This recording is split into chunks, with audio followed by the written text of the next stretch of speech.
Welcome to my LinkedIn beauties. I am here once again with Stacy Brooks of Capital Markets Advisors, and she is the newest chapter lead in Pickering for the Entrepreneur Network, also known as 10. Welcome, Stacy. How are you? Welcome, Laura. Great to be here with you again. And it is the Senior Regional Director for the Whitby chapter in the Durham region. So happy to be a part of that particular community and those professionals that are part of the community. Nailed that. Okay. So this is big news, and I think that like today our topic is networking and the power of networking and building relationships off that. I'd say you're a super networker when it comes to um, like in-person events and structured networking groups. And for me, I'm more of a desk jockey. I love me some LinkedIn, and I tend to leverage LinkedIn and then meeting people at events and adding them to LinkedIn and nurturing them that way, but also finding out about events from LinkedIn to go to and using other people's events as an in to share it with others that would be interested in it, and then have like a mutual meeting place and a purpose and a connecting point. So why don't we unpack these strategies? Why don't you first share with us what is the main thing that drew you to diving in to actually lead a chapter for networking? Why do you feel so passionately about this? I am a people person. So the majority of my career was all about business development and relationship management. And within that career, path, I realized the importance of having strong centers of influence and how those centers of influence really help drive and contribute to the growth and success of your business. And part of networking is how you're building your practice, building your business, right? You need to meet people in order to offer them a product or a service, or some type of exchange in that environment. But it's more so powerful in terms of finding your tribe. And I found that if you will go to events where there is more like-minded people within that event, a couple of things happen. One, you become more confident in who you are as a person. You feel more comfortable in that environment. You'll grow personally and professionally. You'll grow, you enhance your knowledge in all of that, what you're doing. And it is fun. Is a great way to be more targeted in how I was given advice to individuals in terms of their business. I'm like, okay, if you like doing this type of work, who do you like to do it with? And they'd be like, da da da da. And my thoughts always is 2 feet and a heartbeat is not an ideal client. So find a tribe to speak to them, right? And therefore, I just found networking really helped curate that ability for you to grow as a person, grow as a business, really be more intentional in who you choose to build your business around, and really build out that center of influence. And I think it's a great way to just really meet really interesting people as well. Absolutely. And meeting new people becomes much harder after you're out of school, I find. There's always this turnover. I'm speaking for the Gen Zs right now in a sense, but there's this turnover. I know it feels like a long time ago, high school and university for Right. us, but there's a turnover, right? Where it's like, okay, it's easy to make friends. Sharing classes, you're sharing study notes, and you're in groups and things like that. And when you're a child, you're shoved into extracurricular activities, mostly at your parents' behest. And then as an adult, we almost have to self-parent and be more strategic and intentional about making new connections and partnerships and friends. And I find one inflection point that's really, really important to start making a point of going out more is when you're pivoting in your career. So an example for me is I made a really big switch from being in the mortgage industry, where I was extremely well known. I was always at the conferences. I knew everyone when I went there, and it just felt like a homecoming every time. And then when I decided to switch into consulting for entrepreneurs and venture capital, I had to start going to different kinds of events where I didn't know a single soul. And boy, was that ever grueling, because every conversation feels like it's more like emotionally taxing in a big way, because you have to do the whole elevator pitch and start from jump and feel out the crowd and talk to several people until you find someone that's just so easy to talk to that you probably spend the rest of the evening with them.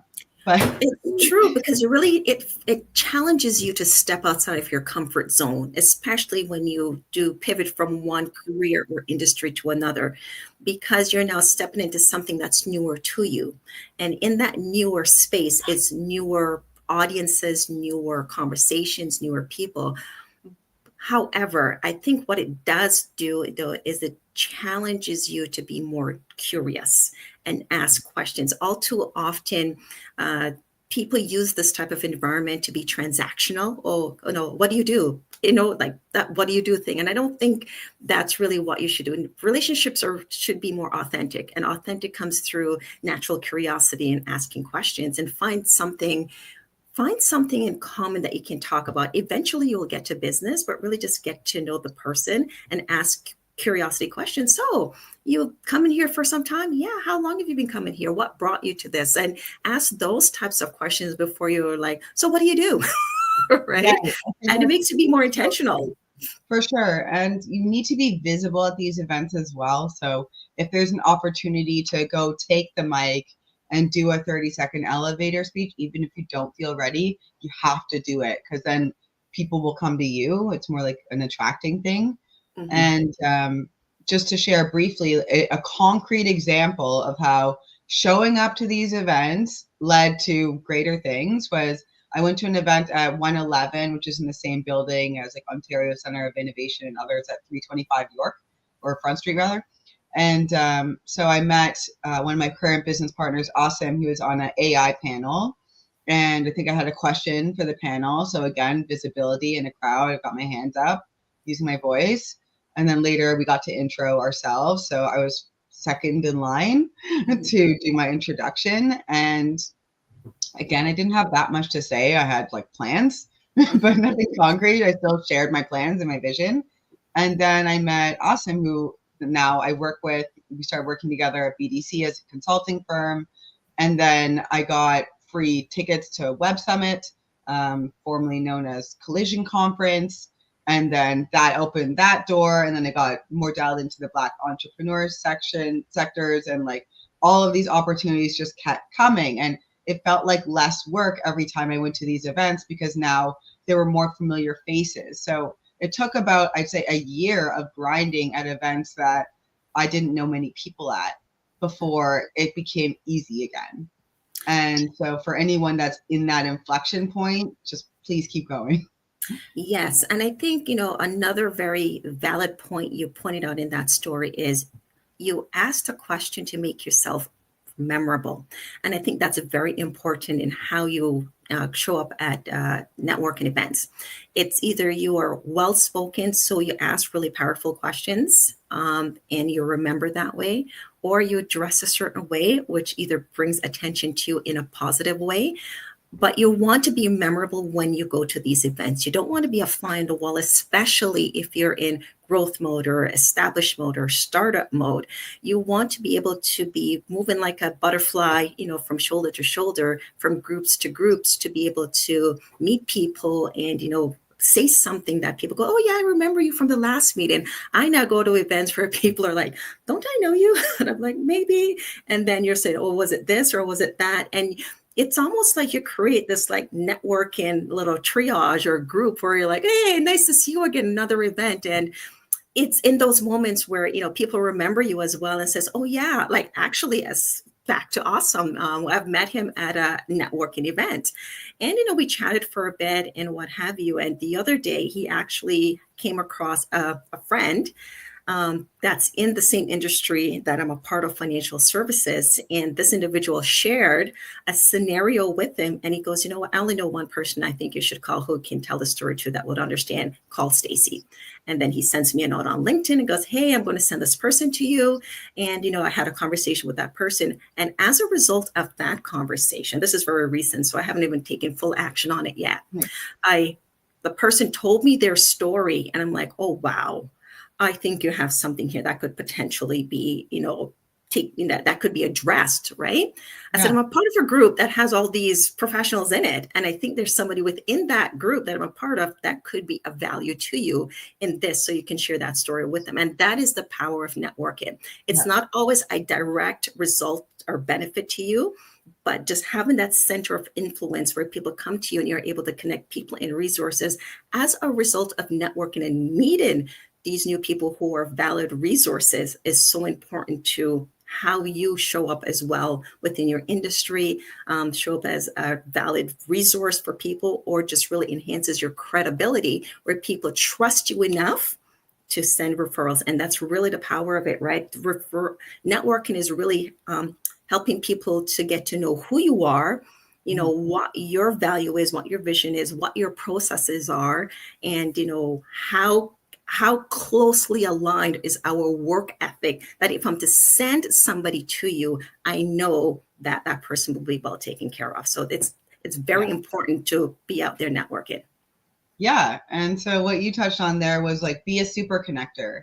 Yeah. And so even if there isn't a clear fit for you and someone else in terms of the products and services that you offer or they offer, it doesn't hurt to just like keep that Rolodex in your head and think like, okay, how can I add value to this person, even if it's through someone else? Yeah. Because it's almost like a system of favors, right? That's how this stuff works. It's quid pro quo. It's I help you, 100%. you help me. 100%. It's not monetary. There's no exchange of money. It's just goodwill and exchanging goodwill. And if you do that for long enough for enough people, it certainly will come back to you. And so it's not possible to do this though if you're in the shadows. 100%. As they say, your network is your net worth. And really, a lot of business happen through networking, either formally or informally, right? So it's important to have a really strong and powerful network because you can't grow if you're not a network. And if nobody knows, it's networking really is about, brand awareness, huge, right? Really meeting new people. And I always say, go back to even when we first had our first LinkedIn Live, networking is the key to really successful business and personal growth. I have the 3 pillars and I follow them and I preach them. You're going there to learn.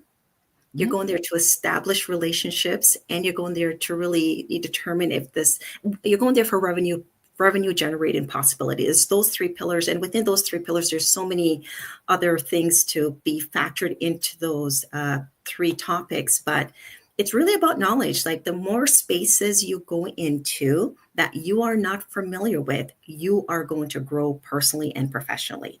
You're going to meet people who know more than you do. And it's probably a one way that a lot of people probably meet their formal or informal mentors. Mhm. Right? So Yeah. it's huge. It is huge. I wanted to also note that the way you leave a conversation is almost as important as how you begin it. So maybe there isn't a clear idea of how you're going to work together in the future, but I mean, seeing as most people are watching on LinkedIn Live, for anyone that doesn't know about how to get your QR code on LinkedIn, I just want to quickly demo that. Right. So I'm going to switch to only me mode, this part. So after you're done a conversation or you're like, okay, it's time to now move on to I got to go talk to the next person. Make sure instead, yes, a business card works, I guess, but I would not say that a business card is better than either A, saying, let me put your number in my phone right now if you think that they're definitely someone you want to keep in touch with and stay close with. And if there's something in between, then I would say, let's connect on LinkedIn right now. And so what you want to do is here's like the top of LinkedIn, there's like the search button thing. So once you click that search button, this tiny little square at the corner comes up. You click that square and it has a QR code that goes directly to your profile. So if you're someone like me that has a very common name, Laura Martin, they might be scrolling through several Laura Martins to get to you. So this is a really efficient way to get people connected with you. And then you can nurture those relationships and stay on their radar. Make sure to comment on their posts, make sure to invite them to events that you plan to go to if you know that they're in their area. And of course, make sure to just ask to reconnect for a discovery call after a conference. Like, let's say you're at a big conference. I know there's Consensus coming up, Futurist is coming up, Leading Ladies Connect. I'll be at all these conferences. So after you're kind of done with all that crazy socializing, you can get back to the next week, just go through all those new LinkedIn connections you made and try to do one-on-one discovery calls to just deepen those connections. The general rule of thumb is you need 7 interactions with someone before they're willing to do actual business with you. So guess what? You have control over that. You set that pace. Don't wait for them to reach out to you. Get in touch with them. Start moving that needle. Get them in a WhatsApp group with other like-minded people. Like, there's creative ways to do this that aren't as labor intensive. It doesn't always need to be a sit down lunch. Yeah. So what I do back to utilizing LinkedIn, I use it a little bit differently. I will connect right away and then send a message to the person I've just met. Because sometimes when you connect with people, it just get lost in your sea of connections. So I send a message to the person, say, hey, so-and-so, it was great meeting you at such and such event. So there's a recognition, the connection of who's this person sending me a note. And then you're able to create a little bit more, you're a little bit more informally formal in terms of connection. And then you can remember that dialogue. So you meet so many people sometimes at a given day or event. And I'm a facial person, so I don't always remember names. But if I do that, I will remember the event. I'll remember the person. I'll remember and then we can say, hey, would you like to grab a coffee or grab a lunch just to have that conversation? Because you never know where the opportunity to strategically align may come up, where the opportunity for collaboration that may happen, where we may have complementary businesses, and therefore we're able to do something together like a workshop or a webinar or something to that event. So, or even connect that person and their service to something else that may be connected to that person. As you said, a super connector. And I think that's my superpower, is to be able to connect people and resources together throughout my networking. Because again, I'm not necessarily selling a product, but I know a lot of people who are selling a variety of products and a variety of services. And I'm able to help those businesses that way through my networking and my super connection superpower. So you have to make sure you're memorable. I remember meeting, I have a friend who I network, and she's like a really good friend and a networking partner. We go to events, and I have shared my philosophy with her when it comes to networking. And I said, well, we're going to this event. Why? Because oftentimes there's these really great events and it's like an Instagram show. And I'm like, I'm not about the Instagram life. It's great, but you're asking me to give up time with my family, my personal time, my family time. I need to dress up, look good, drive through Toronto traffic, and go someplace. So you're asking me, it's a huge investment to go to these events. So hence why I came up with these 3 things. Am I going to learn something new? Right? Or if not, am I going to meet some really interesting people that are, cool to know? Or is there an opportunity for some kind of revenue generating thing? And I'm asking her, which one of these 3 things are we going to these things for? And she sits by that now, because you need to be more intentional with your time or the events that you're choosing to go to. Everything is great to go to, but be very mindful of how you're spending your time, because once time is lost, you can't get it back. So, be intentional about the events you choose to go to, because it's complementary to your business, and you're going to either learn something really cool and interesting, or enhance upon something you already know, or meet really cool people, or expand your overall network, because I'm like, oh, I never knew about this part. As a result of that, you expand your revenue generating buckets or revenue streams, because there could be an opportunity in your business that you are not that you're not acting on, and as a result of having that conversation in that particular moment in that event, you realize, oh my goodness, I have a whole lot of these types of clients with these types of situations that could benefit from this new knowledge that I've just learned. Yes, I also want to talk about, like, to add to that intentionality, the best position to be at in an event is as a speaker or panelist.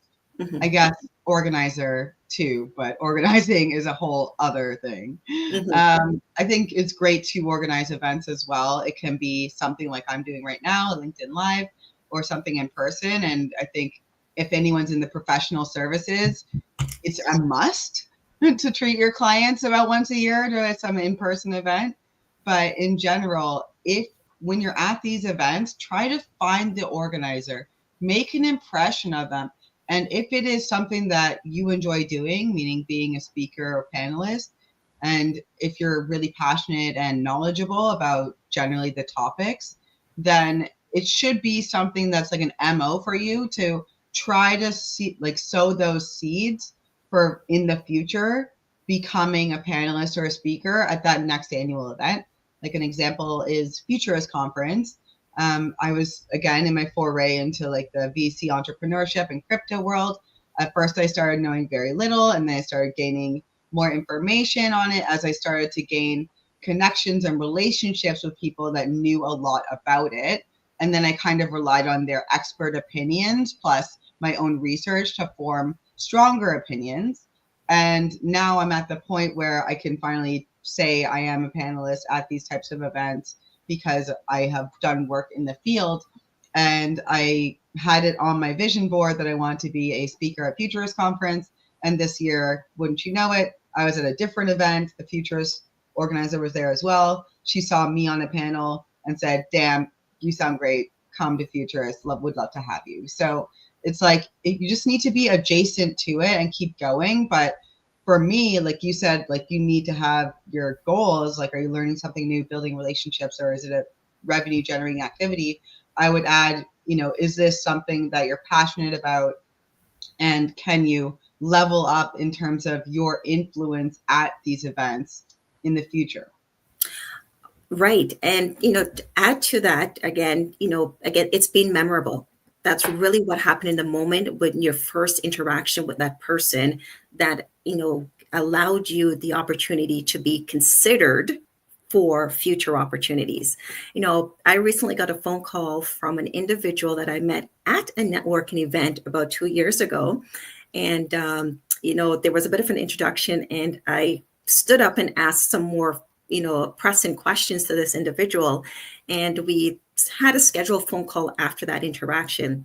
About a year later, she's putting together an event, and she asked me to be her keynote speaker. And I'm like, oh, wow.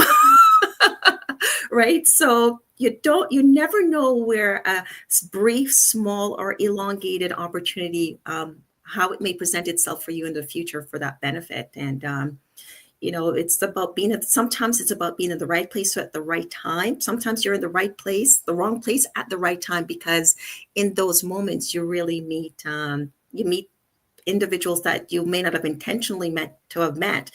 But as a result of being in that place and space, you're really there. Nice. And thanks for the feedback, Sheldon. It's a great point. I try to meet organizers at events. Yeah. And our girl Susie says absolutely. So yeah, that's really another key point. Just be a good guest, take selfies, post about it on LinkedIn the next day. These types of things, they all give you those like social brownie points where you're showing, your graciousness and you're putting them in the spotlight. So wherever possible, spotlight and highlight other people that you meet. Again, that goes a long way. And to your point where you said, I always send people like a LinkedIn message when I connect with them. I like to take a selfie with that person and send that to them as well. Yes, I have to work on that part of it, but I'm a more of a message person than a selfie person. But it does make sense because the connection is there. And, in addition to knowing the organizers of these events, usually there's vendors, and there's a great opportunity to establish relationships with the vendors that are there, because the vendors are usually adjacent to what is going on. Sometimes it makes sense, sometimes it doesn't, but it doesn't matter. A great way to meet a new caterer, a new photographer, a new videographer, so many ways that you can add to your own center of influence that may be an indirect benefit to your existing circle of other people that you may know within your network. Agreed. Yeah, and you can bring friends to events as well. Like I think I went to a Globe and Mail event and I sent it to a bunch of female founders I knew could learn more about marketing. And so I did myself a favor because I had lots of friends in the room. So that's another good strategy for free events for sure. It absolutely, actually, the event that I'm doing, I sent it to all my friends. And again, part of what I will probably touch on in that keynote speak is have a tribe, because it's really good to have at least one person in that room that's familiar to you, because you may be invited to a space that it's not your normal space. But if you have one or two individuals in the room that is there to support you, it creates that sense of comfort. It gives you that sense of confidence. It reinforces your, yes, I belong here, type of feeling. So it's good to also, do that as well, to have at least know your tribe. And that's the purpose of networking, is really to really find out who you are, what you like, because who you thought you were in your 20s or 30s change as you evolve as a person through networking and meeting people in your 40s, 50s, and 60s. And you never know when opportunity knocks as a result of these intentional networking opportunities, right? When opportunity knocks, a new avenue that you never thought was possible comes up and opens up a door for you, which now takes you into newer rooms, newer spaces, newer level of knowledge. And I always say, when opportunities knocks, say yes, and then figure it out. And because within your network, you have other people that's going to support you to really help you move along that way. And that really is the power of why you network. It's about your knowledge. It's about finding new clients as well, right? At the end of the day, we're networking for a reason. It's not about taking pictures. It's for a reason. Really understand what that reason is and really take advantage of it. Now, if you're part of a membership or a networking group, oftentimes people pay to be a part of these groups and don't leverage all the resources that is available to them as a part of that membership. I'm a part of 2 associations type of thing, and you pay for certain things, but these types of communities are built of like-minded people. And within that, there's so many resources that are available to you. How are you using them? You use it as a platform to raise your voice or have your voice be heard. They're small enough that you will have a strong ear to the founders or the CEOs of these organizations who are very well connected.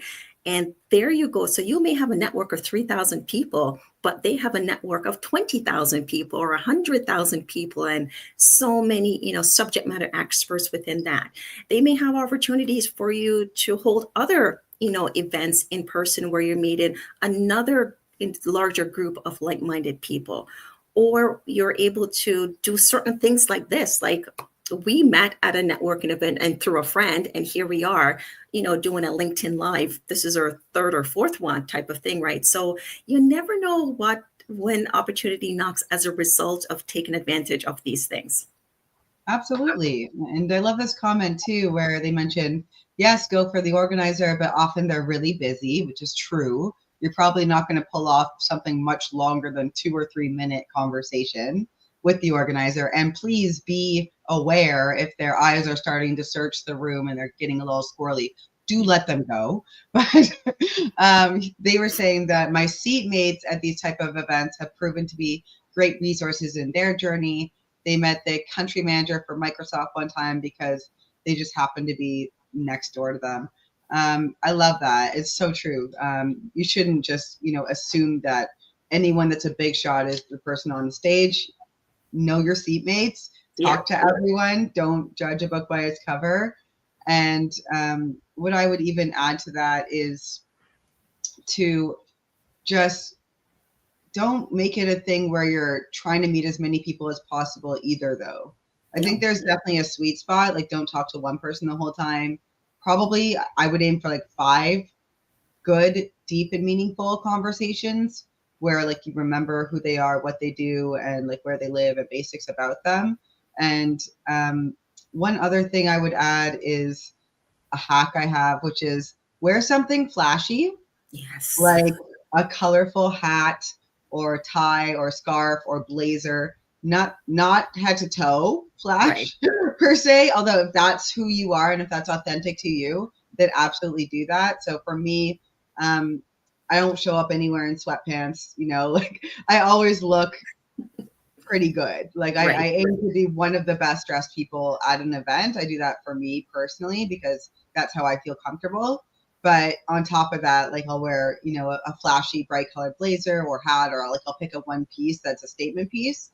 And I find that can, even though it's sort of superficial, it is a great conversation opener. If you're someone like me that's a bit extrovert, introvert, halfway, don't really like starting the conversation, but happy to engage once you approach. That's a great point. And, sometimes we go to events that are organized, and in the organization of it, you also have a list of people that are going to be there. And I think if you're able to scan the list of attendees, to your point, it's okay, who do I want to meet? Who do I want to make a concerted effort to go introduce myself to have a conversation? And this way you're able to just be more, you can control your interactions, especially if you're an introvert, because introvert may not necessarily be quick to start a conversation. I could talk about the sky for an hour. That's just me. But I may go into a room and I'm like, you may be overwhelmed by the amount of people that are there. But if you're like, okay, if their name tags are available, perfect. Identify who it is that you want to meet, see where they're at, and slowly work your way over to those individuals. Introduce yourself, have your intended conversation, and ensure that you went there with the intention to say, oh, I'm there to meet 5 people, but which 5 people, if you have the ability to control that, right? So do that. If you know who's going to be there, just say, I want to meet this person, this person, this person. And then you can say, okay, I have a game plan, right? It's a sport. It's a strategy. You're going there with a game plan and a strategy to ensure that if I had 5 names on the list and I met 3, you're still successful. Yeah. And the fact that we have tools like Perplexity and, other research AI tools, you can really work on the fly, right? Like, let's say, actually, I was at a film event and I saw there was a producer from one of the big networks. I can't remember which one. I think it was like HBO or something like that, right? And so I look at his name tag and I go on Perplexity and I just look up his name, and I saw all these different productions that he worked on, and that previously he was with Bell Media and all these things. So I was doing all this kind of like with my back turned to him, and then as soon as the conversation opened up, I was like, hey, so, you made the move from Bell Media to HBO, like, tell me about that and how do you like it, right? And so it was just sort of fit, it wasn't like, hi, that's so, hi, I'm Laura, and what do you do? Who are you, right? Like, And I you think have that's the internet in your pocket. Yeah. And I didn't need to go look at 20 links to figure this out. Now you have Perplexity that can just, there you go, this is the facts. I went somewhere, I was listening to someone, and they said, a great question to ask somebody as opposed to say, tell me what you do. It was, what is the story of Laura? Right? Because Laura is more than what she does. What is the story of Laura? And within that story, you get to know that person. Well, blah, blah. I was this, I did here, and I went there. And you're like, oh, that's fascinating and interesting. So you've done this. What was that like? And it's those things that leave you memorable because it's a more substantive conversation versus what may seem like a transactional conversation. You never want to walk away or walk into a conversation where you just feel like it's a transaction, but it's how do you build reciprocity? Another one of those things too is when you meet people and you've found out a key point, what is the key takeaway or one thing that you'll remember about this person? I try to remember those small things because if I come across an article or something that can say be of value to that relationship that I'm trying to nurture, I said, hey, I remember when we met at such and such a place, you had mentioned this. Funny enough, I came across this and I thought to share this with you. It could be something of value, it could be something funny, but it's just important to remember some of those small things because it's how you're nurturing those relationships after you meet them. And that's the thing too, Laura, we didn't even talk about follow-up. How are you truly following up with some of these relationships after you've met them, networking with people, right? It's let's meet and grab a coffee. Let me learn more about what it is that you do to see if there's a way that it can help you because the conversation is, how can I be of value to you, Stacey? How can I help you? Right. So it's important that you have those follow-ups or understand to say, okay, if I hear you correctly, your business is X, you work with these types of challenges that clients have, and your clients look like this.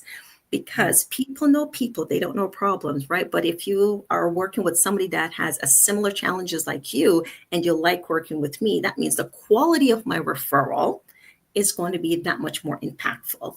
The quality of your influence is going to be that much more impactful. While I am not a CEO or a senior executive, I know that the credibility I have built in my industry has been impactful enough and influential enough that when I refer somebody for a job, their resume gets put to the top of that pile and that person gets that conversation. Mm-hmm. Right? Exactly. And then, yeah, another little introvert tip I have is if I'm going to a conference that has a specific theme, or, let's say I'm trying to meet investors as a startup founder, right? That's a big one. I think for a lot of my audience members, they relate to being a founder and to fundraising. What you don't want to do is come off needy and start just blah, blah, blah pitching. like wait for the invitation to do that. Again, just demonstrate that you're knowledgeable by doing a little research first. Like read the Times or the Globe for some like timely information, or again, leverage perplexity and find out like what's going on in this particular market at this particular time. Is it, relevant that the tariffs just happened, right? Do some deep dive research on that. Have these talking points prepared so that if you're talking to someone that's just, you don't even know what they do, they say like, oh, I'm a hedge fund manager, and I really just don't understand what a hedge fund manager does exactly. I could still just talk generally about, the stock market. Or if I don't exactly know what a machine learning programmer does, I could at least talk about like the newest DeepSeek drop or whatever. So just make sure, just calm your nerves, do a little research. I think the best example of that is I went to a mining conference where I know literally nothing about mining. And you bet your ass I spent 4 hours understanding mining and technology and the intersection of those things and who the big players are. So I didn't totally have egg on my face while I was trying to talk to people that were very much entrenched in the mining industry. I try to know enough to be intelligent, to sound intelligent. So I'm very macro in my knowledge type of thing. Yeah. Broad base. Very broad strokes, because at the end of the thing, it's not my commonplace. My idea is know enough to start a conversation or be intelligent in that conversation and just ask a whole lot of questions, because it's in those questions that you learn. It's in those questions that you can say, oh, that's interesting, tell me more, because they do all the talking, you do all the listening, right? So therefore, that's the power of the knowledge part of it is, really ask really good questions. So therefore you are increasing from 50,000 macro, you're going a little bit closer, and so the next time you show up at a similar event or run into somebody else who may be familiar with that industry, you can like, oh, you know this now. And from that conversation, you're asking more questions. So really, the power of networking is in the power of the questions, right? So as opposed to telling, ask questions and sit back and listen, because you'll learn so much about a person or about a situation or about a topic just by asking really powerful questions. I agree. 100% agree. I love that. I think the final note I want to say is that I still believe that LinkedIn is integral in the before you go to an event as much as the after. So if your call to action is going to end up being come on my LinkedIn network, how does your profile look? Is it in line with what you're actually doing? How big is your current network? Because you can connect with some of these people that you expect to be at the event. You can even go on the event page in some cases on LinkedIn and connect with people in advance. But for someone with like a more substantial following like you, Stacey, I think you have like over 5,000 and or something like it, and I have 30,000. Like how many connections you have is actually very much in your control if you choose to make it a priority. And I am telling you, when you show up at an event, you'll probably know someone that you didn't realize but like isn't a LinkedIn acquaintance. and that makes it easier. Or if you really didn't know anyone there and then they add you to LinkedIn, you'll almost certainly have mutual connections. Yes. And they'll be like, oh, you're very well networked. You must be someone worth knowing. We're tribal animals. We want to be with other people that seem to have a high social network. So it's really just going to benefit you in the end if you're not super ghosty online. Yeah, it's really about the perception, right? Because we all live in this world really of perception, and you really want to show up. How you show up is really about your personal brand, right? So you talk about, I wear a statement piece. I do a little bit of research ahead of time, and this is just who Laura is. Laura shows up to all her events prepared to either be remembered by her statement piece, prepared either with some level of knowledge to at least ask a question to learn more, or being able to say, is there an opportunity for us to collaborate? And I think it allows you to really strengthen and optimize those, existing or potential opportunities with being showing up prepared. And again, it's the game plan. Back to where we started. It is a game plan. You need to have a strategy at this particular stage in your career or personal growth. It's okay to go to a few networking events where you're just there because you may be tagging along with a friend or you're just there to have a good time. There's nothing wrong where it may just be Instagram moments, but the majority of the time, be really intentional, have a strategic plan, try to stand out and really have prepared questions to ask. So therefore people remember, I remember you, because it's not over in that moment. It may be a while before your next interaction with that person, but when you show up again, you will be remembered. And that's what you want when you go to these events. Yeah. And I think the highlight there is you want them to do as much talking as possible in a way, as long as it's not like blah, blah, blah, really boring.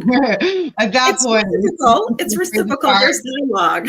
Yeah, you might have to do some pruning at that point. But if it seems like it's someone that you could learn from, it really benefits you to do more listening than talking. Especially if you are newer or younger in your career, or if you've done a career pivot, it is the best place for learning, because what you're taught in a textbook is nothing compared to what a lived experience can provide for you. And when you're talking to other people who have gone through some of those challenges, crossed some of those hurdles, that is the best place to learn, is in an environment or a space where like-minded people who have gone through those challenges are.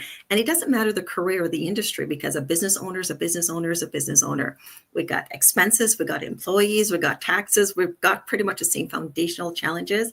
And I always say the best learnings that come from conferences and or networking is what happens in the conversations between the speakers. Mm-hmm. Like, absolutely. Your table mates comes with the best practices advices, because you're like, oh yeah, I did that 5 years ago and here's what I did. Yeah, totally. Yes. And one more tip I would say for those who choose to go to conferences or network, try to walk away with one thing that you can implement almost right away, because it would have made the time spent or the time invested worthwhile. So there's a return on your investment. Did I walk away with something that I can implement right away? It doesn't need to be big or massive. It could be a small tweak in terms of your systems, your processes, or certain types of things. So always walk away. So back to the knowledge, what can I implement right away to my business that would have made this particular time invested worthwhile? Good call. I love that. I'm going to leave you all with 3 stats that I found and wanted to share. And then Stacy, you'll be able to tell us how anyone that's interested could join 10. All right. So the 3 stats, which I know a lot of us are entrepreneurs, but some of us are still job seekers or consultants. 85% of positions are filled through personal connections. 70% of jobs never get publicly posted. And face-to-face meetings close 40% of deals. So whether you're job searching, closing a deal, or just looking for those clients, it's gonna happen from face-to-face first and foremost. Absolutely, because people do the research online, but at the end of the day, they want to look you in the eye when they put that ink on the paper. Yeah. Absolutely. Okay, so how can we get involved with 10? So 10 is a network of about 35 chapters, and I'm the newest chapter to the network. The CEO has been working on building out this network for the last 8 years and has successfully focused on licensed professionals. A lot of the individuals that are part of the network are like-minded or industry-adjacent professionals in terms of lawyers, accountants, financial advisors, financial planners, other professionals that are adjacent to, could be photographers or coaches.